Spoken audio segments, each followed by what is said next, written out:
체계의 중반에 이르기까지 오기의 회상은 순탄하고 평화롭다. 얕은 허용조차 사랑스럽게 여길 수 있는 여자를 만나고 결혼에 성공한다. 지리학 전공으로 대학원을 진학하는 희망의 부재가 익숙한 길을 걸으면서 모교의 교수 자리까지 진출한다. 그런데 이 모든 것을 상실한 이유, 소설 작품 내용을 지금 상세히 소개하고 있습니다. 새로 이사간 집에 불을 환히 켜고 잠이 들었으나 새벽에 눈을 떴을 때 모든 불이 꺼져 있던 이전의 기억, 그 다음에 빛은 언제 사그라든 것일까? 라는 은유적 표현.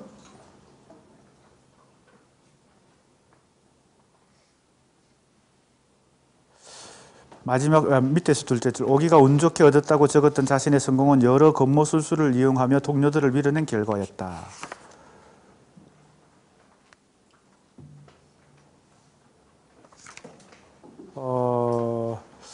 이 멜랑콜리라는 이론하고 지금 이 소설의 내용하고가 관련되는 것이겠지만 좀 더 이 멜랑콜리에 집중해서 뭔가 분석이 좀 진행되면 좋겠는데요. 후반부를 한번 볼까요?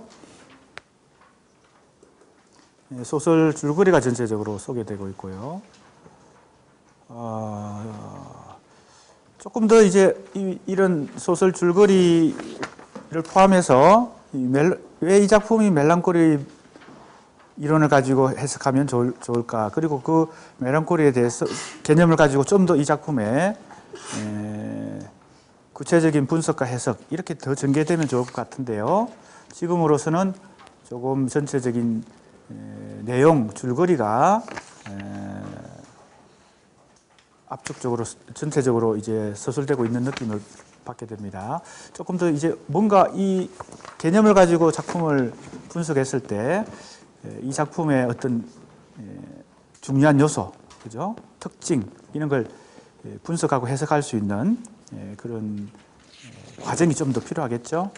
그렇게 하면 더 좋을 것 같습니다. 그 다음 세 번째, 나름의 의견입니다. 프로이트는 멜랑콜리의 전제로 사랑하는 사람 혹은 대상의 상실을 든다. 멜랑콜리 담론을 지금 얘기하고 있습니다.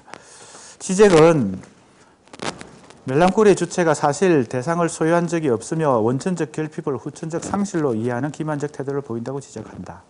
오인의 기제는 무엇일까? 결렬을 상실로 착각하는 과정은 개인의 내면에서 벌어지지만 그 원인은 개인의 외부, 즉 사회를 살펴볼 때 파악할 수 있다. 왜 이렇게 오인하게 될까? 즉 원래 자기가 가지고 있지 않았던 것인데 가지고 있었다고 오인하고 착각하고 그것이 없어지니까 상실했다 이렇게 생각하는 이유가 내면에 있기보다는 사회적 원인이 있다. 이런 지금 의견입니다. 나름대로 독자성이 있는 의견이라고 생각이 됩니다. 이런 걸 생각해 본다는 것 자체가 중요하겠죠. 이제 얼마나 좀 설득력 있게 이런 생각을 분석적으로 설득력 있게 밀고 나갔는지 좀 더 읽어봅시다. 특히나 이러한 오인 현상이 한 공동체 내에 빈번하게 일어난다면 그 원인은 구성원의 개인적인 이유가 아니라 집단이 공유하고 있는 보편적 관념에 있을 것이다. 보편적 관념을 얘기하고 있는데 여성 혐오 문제를 일단 다루고 있습니다.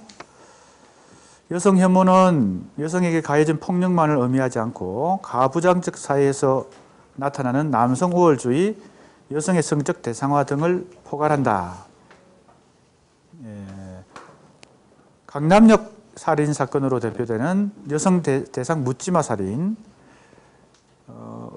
우리 한국 사회의 여성 혐오, 이걸 지금 예를 들고 있습니다. 그것하고 멜랑콜리에서의 오인하고 어떻게 연결되는지가 조금 더 연결고리가 필요한데 일단 이 사회적인 현상하고 멜랑콜리의 오인의 기제하고 어떻게 연결될까요? 한번 좀 더 봐야 되겠네요. 한국의 여성 혐오 문제는 비단 특정 남성의 내면적인 문제로 치부될 수 없다. 김여사, 김치녀, 맘충 등 인터넷 커뮤니티와 SNS를 중심으로 만연한 여성 혐오적 텍스트, 성범죄의 낮은 형량, 가사노동 가치 경시, 사회적 분위기가 여성 혐오를 조장한다. 그 다음 조금 더 뒤로 가면 여성 혐오적 멜랑콜리의 남성 주체란 말이 나오네요. 자, 그러니까 사회적으로 만연한 여성 혐오적 어떤 가치관 때문에 남성들이 멜랑콜리에 빠지는데 어떤 여성관을 그런 여성이라고 하는 건 없는데 어떤 그런 여성관이 있다고 미리 설정하고 현실에서는 그런 여성들을 찾기 어려우니까 여성 혐오라는 그죠? 정신적 어떤 착각에 빠진다. 이런 것 같습니다. 그죠? 그러니까 그런 문제, 그런 지점을 조금 더 선명하게 제시하면 좋을 것 같습니다. 여성 혐오적 멜랑콜리의 남성 주체들은 왜곡된 여성상을 전체 여성의 절대적 특성이라 믿었던 것이며 이게 이제 없는 즉 뭡니까? 소유하지 않았던 걸 소유했다고 착각하는 거죠. 예. 일종의 환상을 소유한 것이다. 남성들은 여성을 소유했다고 오인하는 것에서 더 나아가 소유의 구조가 남성이 여성을 지배하는 형상을 취했다. 여성 혐오적 멜랑콜리의 남성 주체들은 대상의 상실을 대상의 도주로 이해한다. 예. 상당히 이제 이 부분까지 읽어보니까 이 멜랑콜리의 시적이 말한 멜랑콜리의 이 오인의 기제를 우리 한국 남성들의 여성을 바라보는 여성관의 어떤 문제로 문제에 적용했는데 설득력이 있는 것 같습니다.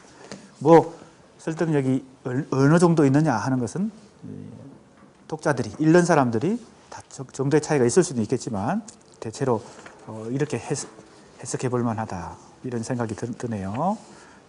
그런 의미에서 이 학생의 이러한 개념 우리가 공부한 개념을 어떤 현실이나 현상 우리가 경험하는 현상에 적용하는 것은 상당히 좋았다 이런 생각이 듭니다. 조금 더 읽어볼까요? 멜랑콜리의 작용은 남성 우월주의의 오랜 역사를 관통하며 이어져 왔고 개인의 내면에 개입하여 엄밀한 영향력을 발휘하였다. 그러니까 한 개인의 문제가 아니고 그죠? 이 멜랑콜리 현상이라는 게 집단의 문제, 전체적인 문제, 그죠? 그래서 사회의 인식 구조, 우리 가부장제가 오랫동안 유지되어 오는 과정에서 여성관, 여성이라고 하는 걸 바라보는 이 시각 자체가 이 멜랑콜리적 요소를 갖고 있다. 상당히 재밌고 또 흥미있는 그런 내용이라고 생각이 됩니다. 다음 네 번째 학생입니다.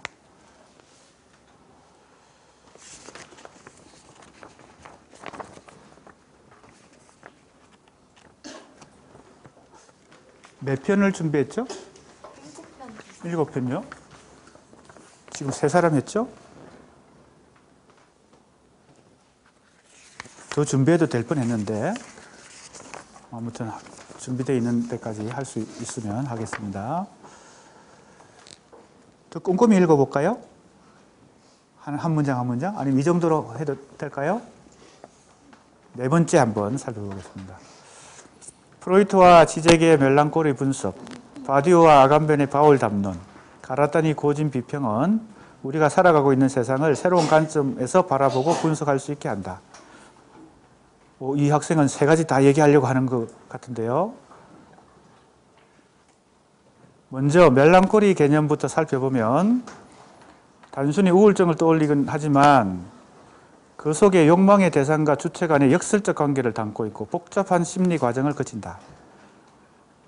지적의 멜랑콜리 분석에서 언급되는 외상적 실체에 주목한다. 주변을 살펴보면 몇 가지 사실을 발견할 수 있다.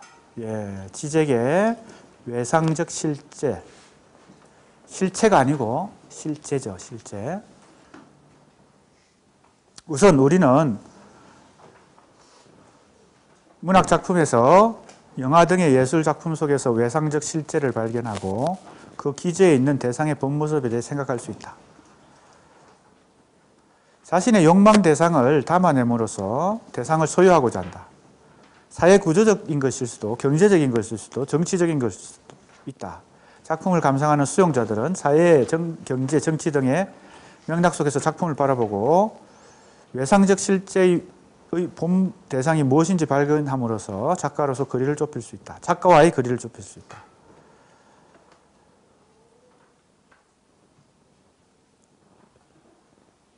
멜랑콜리의 기만적 역설에 의해 작품들 속에 담긴 대상의 욕망을 발견하는 과정을 보여준다. 이러한 외상적 실제는 로하스의 잉크 반점 검사, 로사 검사 등과 같은 심리 검사들의 심리 분석 기제 속에서 발견할 수 있다. 예, 로사 검사라는 예를 들고 있는데요. 검사자는 좌우 대칭의 잉크 얼룩들로 이루어진 자극들에 내담자가 보이는 반응들을 분석함으로써 내담자의 심리 상태를 진단한다. 검사 과정에서 내담자가 보이는 반응들은 욕망의 대상 원인이 외상적으로 드러난 것이다.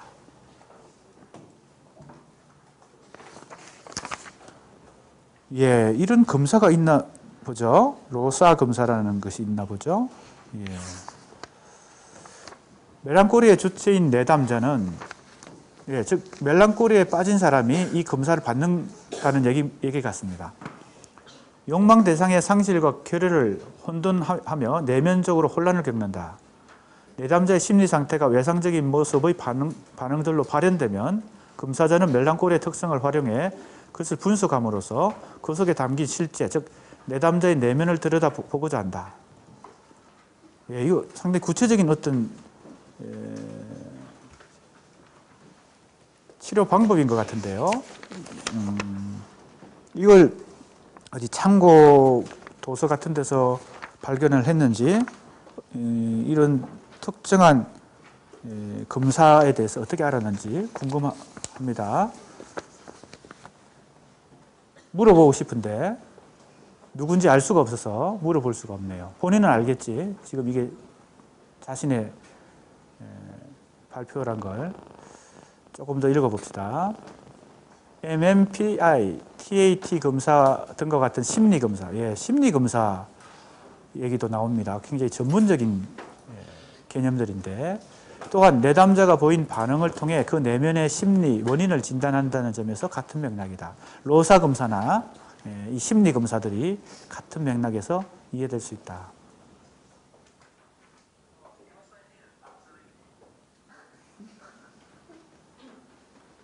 그 다음, 이게 여기까지 조금 더 궁금한데 더 얘기를 해주면 좋겠는데 여기서 다른 얘기를 하는 건가요? 한번 볼까요? 한편 메시아적 시간 구조와 상황, 사건, 진리, 주체라는 개념은 과거부터 현재까지 우리가 걸어온 길을 이해하는 데 도움을 주며, 다른 얘기를 지금 두 번째 얘기로 가는 것 같습니다. 더 얘기를 해주면 좋을 것 같은데 여기서 그냥 이런 검사가 있다. 이것이 외상적 실제를 확인하는 어떤 일종의 치료 기법인 것 같습니다. 간단하게 지금 어떤 사례들을 소개하는 식으로 하고 있는 것 같은데 좀 더 자세히 설명해 줬으면 좋았을 걸 하는 생각이 듭니다. 그 다음 두 번째 얘기입니다. 어병의 활동이나 3.1운동, 4.19 혁명, 6월 민주항쟁 등을 거쳐 최근 대통령 탄핵 사건에 이르기까지 수많은 사건들을 겪었다. 각 사건들은 각각 진리 가치를 생성했다. 나라가 위급할 때 여러 이 진리 가치들을 생산이 되었는데 주체는 이러한 진리를 충실하게 수행함으로써 지위를 얻는데 역사적 사건들 속에서 진리를 충실히 수행한 주체들은 당시 상황들 속 여러 폭력들 작용들로부터 멀어짐으로써 진리를 획득하고 실현할 수 있었다. 이 말은 뭘까요? 당시 상황들 속 여러 폭력적 작용들로부터 멀어짐으로써 진리를 획득하고 실현할 수 있었다. 이 말은 잘 이해가 쉽게 되진 않는데 폭력적 작용들로부터 멀어졌다? 그래서 진리를 획득했다? 이건 좀 설명이 필요한 얘기 같습니다. 폭력의 정면으로 맞서서 진리를 획득한 게 아니고 멀어져서 진리를 획득했다. 무슨 의미로 이렇게 썼는지 조금 이 보충 설명이 필요한데 아무튼 이 문장만 가지고는 조금 속뜻을 이해하기가 쉽지 않습니다. 즉 우리나라는 진리를 수행하고자 헌신적으로 노력한 주체들의 집단이 진리를 획득함으로써 점차 구습에서 벗어나 발전할 수 있었다. 지금 우리가 살아가고 있는 사회는 이러한 과거와 미래에 도래할 희망적 사건이 집약된 메시아적 시간 구조로서의 현재이다. 예, 이렇게 또 얘기하고 있습니다. 자, 그러니까 바디우의 이 진리 개념하고 바울이 가지고 있었던 혹은 아감벤이 바울에게서 읽었던 바울 담론에서 찾아냈던 메시아적 시간 구조를 이렇게 연결시켜서 그죠? 서술하고 있습니다. 두 가지 우리가 공부한 개념을 우리 한국의 정치적 정교 과정 속에서 이렇게 두 가지를 연결해서 얘기하고 있는데 이런 나름의 생각도 설득력이 있을 수 있을 것 같습니다. 우리는 과거의 사례들을 통해 앞으로 어떤 사건이 발생했을 때 그 사건이 도출할 진리를 수행하는 주체가 되어야 함을 느끼고 다짐해야 한다. 마지막으로 이제 또 다른 얘기입니다. 세 번째 얘기입니다. 가라타니 고진이 제시하는 초월론적 비판의 방법론인 트랜스 크리틱은 대상을 외부에서 바라봄으로써 객관성을 획득하고 학제간 연구를 했다. 타자성을 도입해 대상을 외부에서 보는 현상은 현재 우리 사회에서 많이 발견할 수 있다. 수저계급론, 여혐 논란 이런 것들도 아마 외부 타자의 시선으로 바라보았기 때문에 가능한 최근의 우리 사회의 논의다. 이런 관점인 것 같습니다. 다양한 관점을 가진 사회 구성원들 간의 의사소통이 활발해지면서 객관적인 관점으로 자신을 돌아보게 되었다. 그래서 공론화하여 문제를 해결했다. 정리하면 멜랑콜리에 대한 분석에서 지적이 언급한 외상적 실제는 예술 작품 해석이나 심리 검사 등에서 활용될 수 있고 이제 이 세 가지를 마지막에서 최종 정리하고 있습니다. 바울 담론에서의 상황, 사건, 진리, 주체 개념과 메시아적 시간 구조 개념은 과거를 이해하고 현재를 살아가는 데 도움을 주고 가라타니 고진이 제시하는 트랜스크리틱 방법론은 타자성을 획득하여 객관적 시선을 바라봄으로써 학문간 통섭을 이룰 수 있다. 이렇게 종합을 마지막에 했습니다. 세 가지를 각각 조금씩 사례를 들어서 자기 나름의 의견을 제시했습니다. 그 다음 다섯 번째.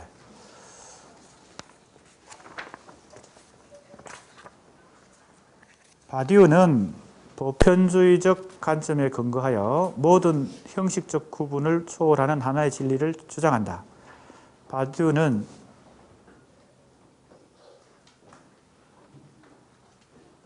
조교도 나만큼 힘들겠네요. 계속 써 있어서. 이 구조가 좀 앉아서 할 수 있는 의자를 하나 갖다 놓으면 되지 않을까? 그렇잖아요? 의자도 분리가 안 되는군요. 예. 조교가 나하고 같이 고생하는군요. 근데 이렇게 말을 하면서 써 있는 거는 괜찮은데 아무 말 없이 써 있는 건 더 힘들 텐데, 그죠? 예. 계속해 보겠습니다. 바디오는 서로 다른 이념과 가치로 인한 분쟁이 심화되고 있는 현대의 사회를 바울이 사상을 전개했던 시대와 동일한 특징을 지닌 시대로 상정한다. 예.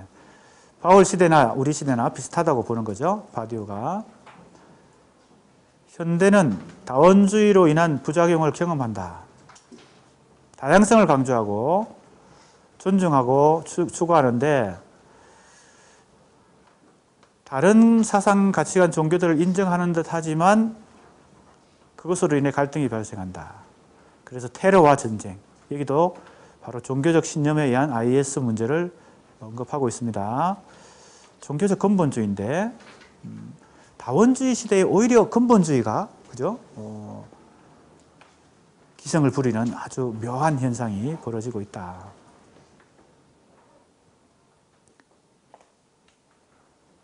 바디우는 이러한 현상을 포스트 모더니즘을 거치면서 발생한 보편주의의 붕괴로 인한 것으로 판단하고 보편주의를 다시 회복하고자 한다.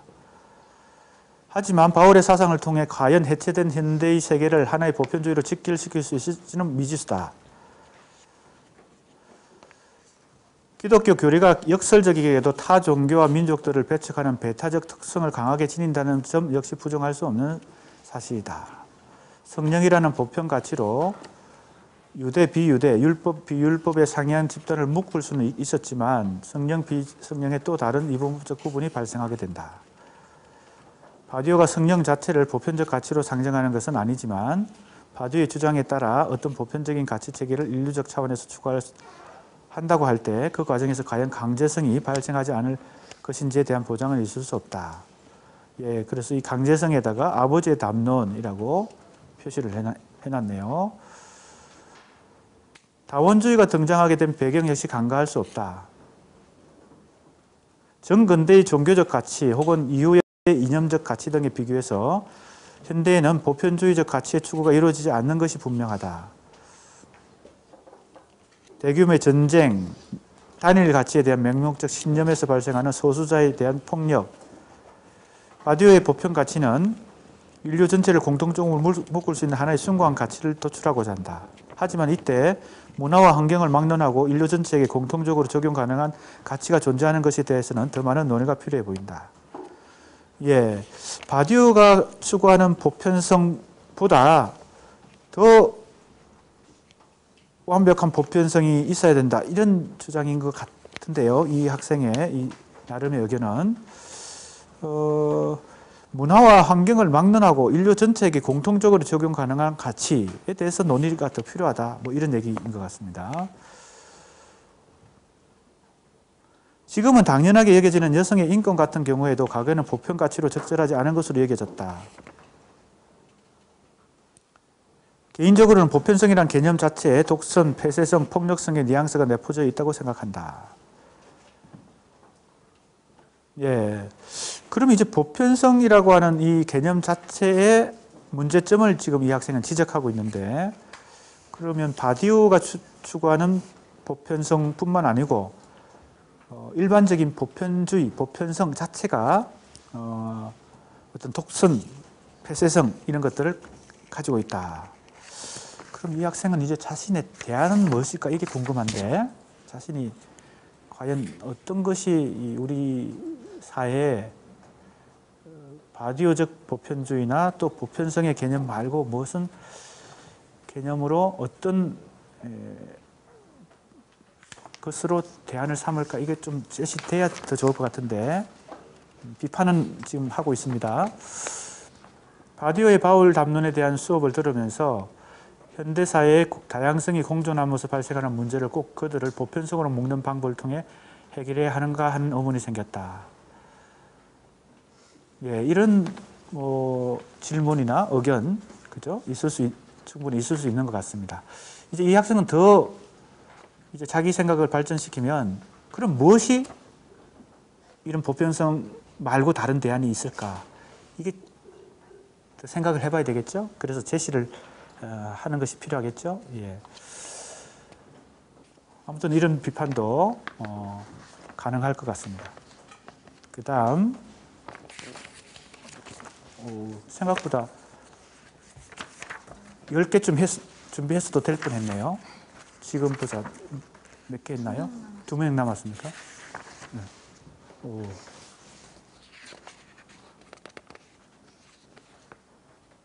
빨리 끝날 수도 있다는 불길한 예감이 드는데 지금 2개밖에 안 남아가지고 내 생각에는 이 정도면 내가 지난번 1차 과제 피드백보다 좀 빨리 진행하고 있나요?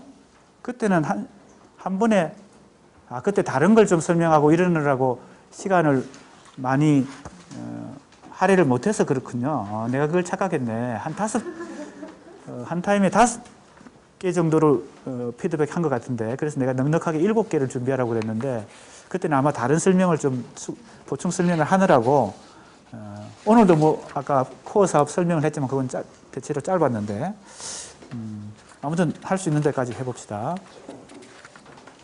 6번째, 학생의 나름의 의견입니다. 이전의 범위, 즉 이제 중간고사 범위를 얘기하는 것 같습니다. 정신분석학, 구조주의 언어학 등이 수사학의 흐름이라는 하나의 주제로 연결됐던 것에 비해 이번 범위, 즉 기말고사 범위는 멜랑콜리아 바울 담론 그리고 가라타니 고진이라는 세 가지 큰 주제를 살펴보았다. 모두 흥미로웠지만 그중 가라타니 고진의 트랜스크리틱이 현실성이 있겠다고 했다. 대상을 내재적 형식으로 보지 않고 외부의 시선으로 보는 것인데 연구자는 시차를 얻게 된다. 단지 학문적 연구에서뿐만 아니라 실생활에서도 폭넓게 적용될 수 있는 방법론이라는 생각이 있다. 기업의 마케팅에 적용한 사례다. 마케팅은 예상 소비자에 대한 철저한 시장 조사와 맞춤 전략이 동반되었을 때 성공적인 결과를 낳을 수 있다.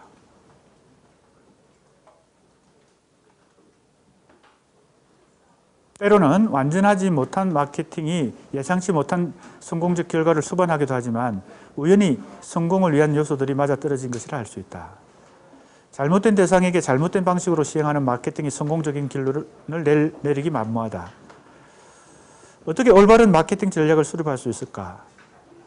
트랜스크리틱이라는 이 방법론을 마케팅에 적용을 해보고 있습니다. 이거는 가라타니 고진이 들으면 좀 뭐라 그럴까요?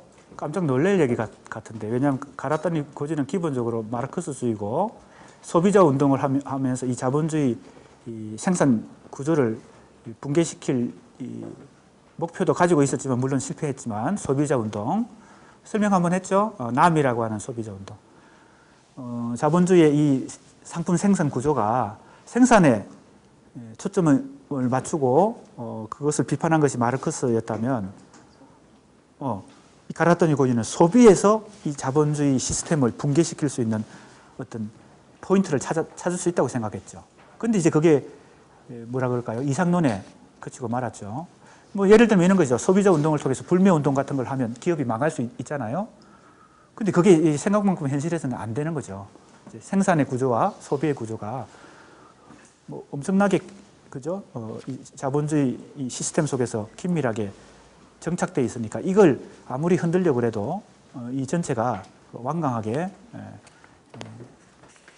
견고하게 계속 그죠? 재생산되는 것이고, 그런 의미에서 마케팅에 이걸 적용한다는 것은 물론 트랜스크리틱이라는 개념이 가라타니 고진만의 것이 아니니까 이건 뭐 각자가 자기식으로 적용해 볼 수 있는 거니까요.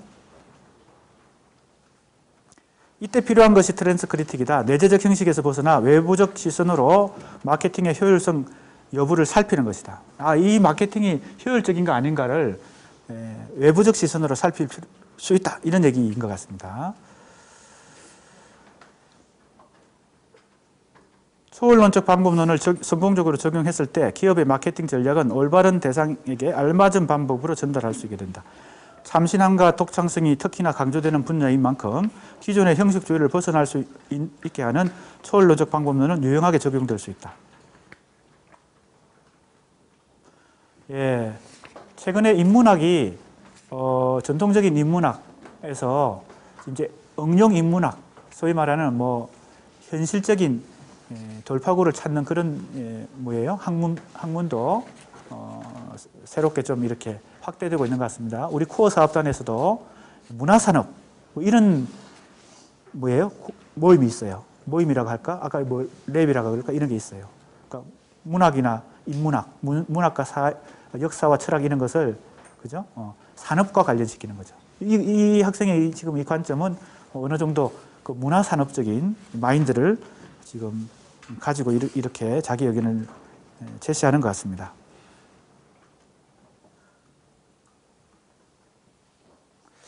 이제 실생활 사례뿐만 아니고 문학 작품에서도 초월론적 방법론을 적용한 사례를 들고 있는데, 시인 윤동주는 식민지 지식인으로서 스스로 반성을 담은 시를 아름다운 언어로 표현하였다. 이때 시인이 자신의 모습을 반성하고 돌이키는 것 역시 트랜스크리틱이 적용된 사례라고 할 수 있다. 뭐 굳이 보면 그렇게 볼 수도 있죠. 쉽게 쓰여진 시에서 특히 시인의 이런 자기 반성, 자기를 그냥 자기 내부에서 보지 않고 바깥의 시선으로 보니까 뭘 느껴요? 부끄러움을 느끼는 거죠. 그죠? 하늘을 우러러 한 점 부끄러움 얻기를. 그죠? 그리고 자기 얼굴을 거울에 비춰보면서 그죠? 참담함을 느끼는 거죠. 참회로. 그죠? 이런 게 이제 이 학생이 볼 때는 바깥에서 자기를 봤다는 거죠. 성찰적으로, 반성적으로 봤다. 예. 이렇게 두 가지를 크게 얘기했습니다. 하나는 마케팅, 두 번째는 윤동주 씨의 트랜스크립틱 개념을 적용해 봤다. 그 다음에 이제 마지막 학생인데, 나름의 의견, 종말의 사도, 이카리 신지. 이 학생의 이 나름의 의견은 독특한데, 왜냐하면 애니메이션 얘기를 하고 있습니다. 에반게리온 바디오와 아감벤의 바울 담론을 공부하면서 에반게리온이 생각났다는 것이죠. 이게 애니메이션인데, 일본의 유명한 애니메이션이죠. 본 사람들 많이 있을 텐데 처음 듣는다는, 이상한 이름을 처음 듣는다는 사람도 있는 것 같습니다. 에반게리온이 뭔지 이게 봅시다. 한번 좀 읽어봅시다. 에반게리온은 지구를 공격해오는 적 사도를 인간형 병기 에반게리온의 소년, 소녀병이 탑승해 싸운다는 내용으로, 제목에서부터 그렇듯 거대한 성경의 은유다. 이 애니메이션 자체에 세계관이, 성경적 세계관이 들어있다. 이런 얘기입니다. 위의 언급을 보면 여타 메카 영웅물과 같이 적의 공격, 주인공의 좌절, 어떤 계기로 인한 주인공의 각성, 적의 퇴치, 세계의 평화, 구도를 가지고 있는 것 같지만, 이게 일종의 작품을 구조적으로 분석하는 겁니다. 그죠? 이런 구조를 갖고 있다는 겁니다. 그런데 이 작품은 그런 게 아니라 대체로 이런 구조를 가지고 있는 서사물들이 많은 거죠. 그러니까 서사의 구조를 포착해내는 거. 이런 방식으로 지금 분석을 하고 있습니다.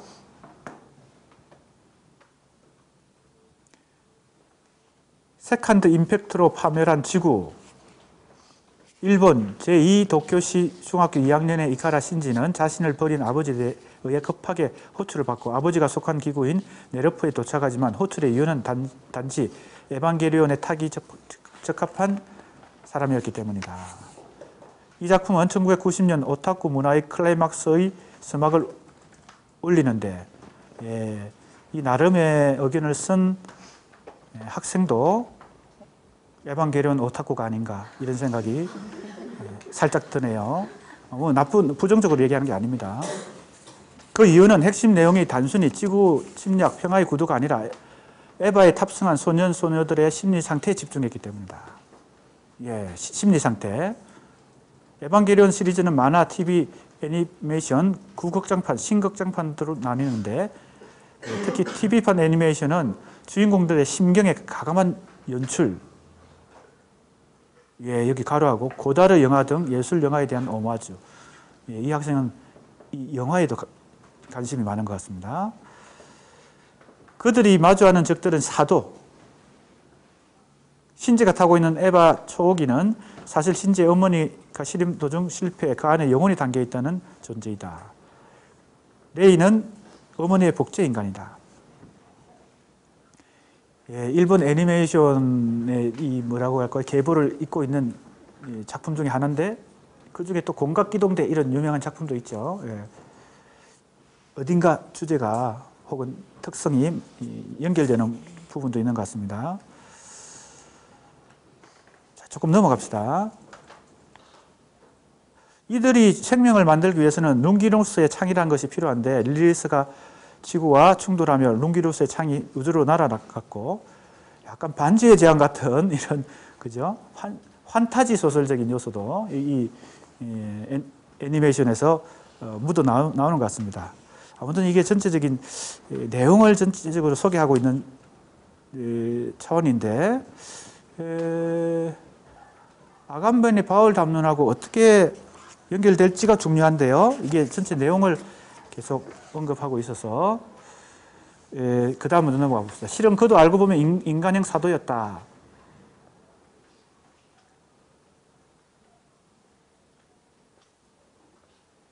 그다음에 바울 담론과 에반게리온, 이걸 이제 봐야 되겠네요. 바울 담론과 에반게리온. 에반게리온의 서사가 거대한 성경의 언루다. 바디오와 아감벤의 철학에 적용시킬 수 있지 않을까. 먼저 바디오의 진리 과정의 주체다. 인간은 이미 릴리스와 지구의 충돌이라는 사건에 의해 생성되었고 인간에 의해 탄생이라는 구원이 도래한 것과 마찬가지다. 바디오가 예술, 과학, 정치, 사랑이라는 네 가지 진리가 문화, 기술, 경영, 성이라는 체계에 함몰되었다 주장하듯이 주인공 신지가 맞닥뜨리는 세계는 발전, 전쟁, 폐허, 복구만으로 이루어진 사랑 없는, 진리 없는 세계다.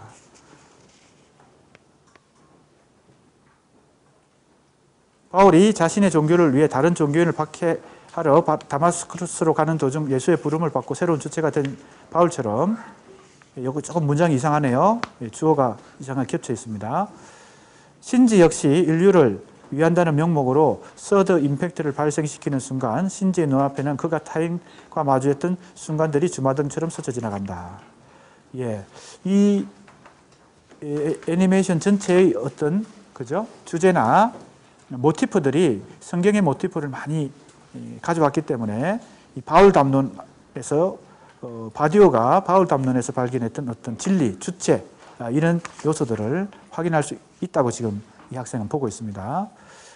이 애니메이션뿐만 아니라 영화나 상당히 많은 문화 작품들 중에서 성경적 모티프를 패러디하거나 변형시켜서 재구성해서 만들어낸 작품들이 상당히 많죠. 스타워즈도 그런 요소가 있고 또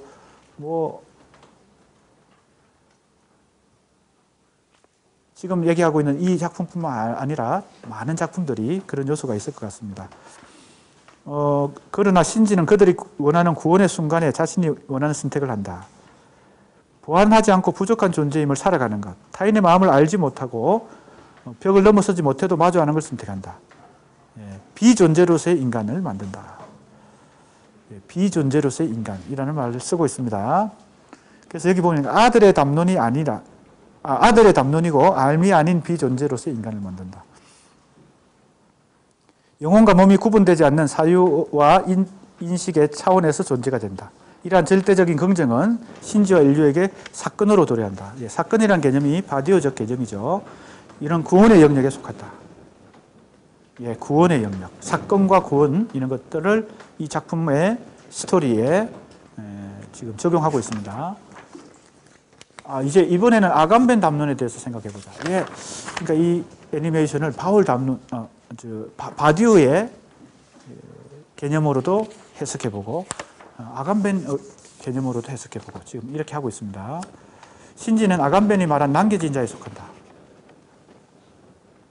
신지는 바울의 뭐뭐 없는 것처럼 뭐뭇이 아닌 것처럼을 이미 실행하고 있는 아이였다. 이 애니메이션을 한번 봐야 되겠네요. 실제로 바울의 뭐뭇이 아닌 것처럼 이렇게 살고 있었는지 봐야 돼요. 어떻게 사는 게 과연 이렇게 사는 것인지. 왜냐하면 이게 개념으로는 이해가 돼도 실제 어떻게 살아야 이렇게 사는 것인지 우리가 구체적으로 알기 어렵잖아요. 그래서 이 애니메이션에서 신지가 어떻게 사는지 한번 봐야 될 것 같습니다. 그는 음악을 사랑했지만 에바 훈련에 합류한 이후에는 악기를 연주하지 않았다. 그의 임시 보호자와 함께 살기 위해 짐을 옮기는 데도 짐은 오직 박스 하나 분량이었다. 이것은 아버지에 대한 폭력 때문에 생각되는데 신지가 메시아적 소명을 다하기 위해 짜인 인형이었다. 퍼스트 임팩트와 세컨드 임팩트 이후 인류는 전멸했고 사도로부터 살아남기 위해 전력을 다하고 있다. 그래서 이건 남겨진 자들이다. 이런 모티프도 상당히 많은 영화나 애니메이션에서 많이 등장하죠. 남겨진 자라는 요소들도. 이들이 LCL을 경험한 순간과 그 이후의 순간, 종말과 종말 이후의 순간은 무시간적이고 영속적이다. 그러나 에반게리온에서는 종말 이후의 시간이 그려진다. 신지가 구원을 취소했기 때문이다. 개인적으로 좋아하는 애니메이션을 한 학기 동안 배운 철학을 통해 해석하는 것은 꽤나 유의미한 작업이었다고 생각합니다. 분량이 꽤 많이 서술했는데 흥미있게 에반게리온이라는 애니메이션을 통해서 바디오 아감벤의 바울 담론을 적용해 보았습니다.